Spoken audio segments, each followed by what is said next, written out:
अस्सलाम वालेकुम नाज़रीन, जागो के चैनल में आपको खुशामदीद कहते हैं। एक बार फिर से अगर आपने अभी तक हमारा चैनल सब्सक्राइब नहीं किया तो काइंडली से जल्दी से सब्सक्राइब कर दें ताकि आपको डेली हमारी वीडियोस मिलती रहे।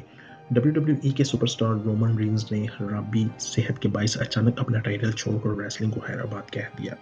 डब्ल्यूडब्ल्यूई के स्टार रेसलर रोमन रेंज ने एक रोज़ कबल मुनक़दा प्रोग्राम में लियोकीमिया नामी बीमारी में मुब्तला होने का इंकशाफ किया, जो बदनाम ज़माना मर्ज़ कैंसर की एक किस्म है। माहिरीन सेहत का कहना है कि लियोकीमिया नामी मर्ज़ में मुतासरा शख्स का खून और बोन मैरो मुतासर होता है। गैर मुल्की खबरसां अदारे का कहना था कि रेसलिंग की दुनिया के मारूफ शख्सियत ने अपने मुद्दाहों से गुफ्तगू करते हुए कहा, मैं गुज़िश्ता 4 बरस से रिंग में बतौर रोमन रेंज जो कहा। गैर मुल्की मीडिया के मुताबिक आलमी चैंपियन रोमन रेंज का कहना था कि मेरी बातें झूठ होने की वजह मेरा असल नाम है, जो रोमन रेंज नहीं बल्कि जोसेफ अनोय है, और मैं गुज़िश्ता एक दहाई से मज़कूरा बीमारी में मुब्तला हूँ।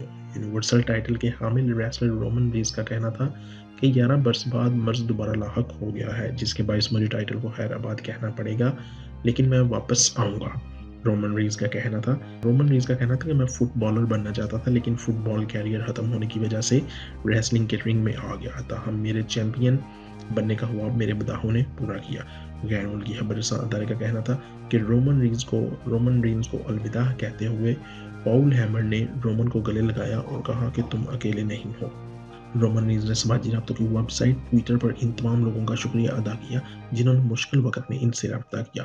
ट्वीट में रोमन रेंज का कहना था कि आपकी मुस्बित सोच ने मुझे जल्दी ठीक होकर वापस रिंग में आने की मज़ीद हौसला अफजाई की है, लेकिन इस वक्त मैं अपनी अहले आना के साथ वक्त गुजारने जा रहा हूँ और अपनी सेहत पर तवज्जो दूंगा।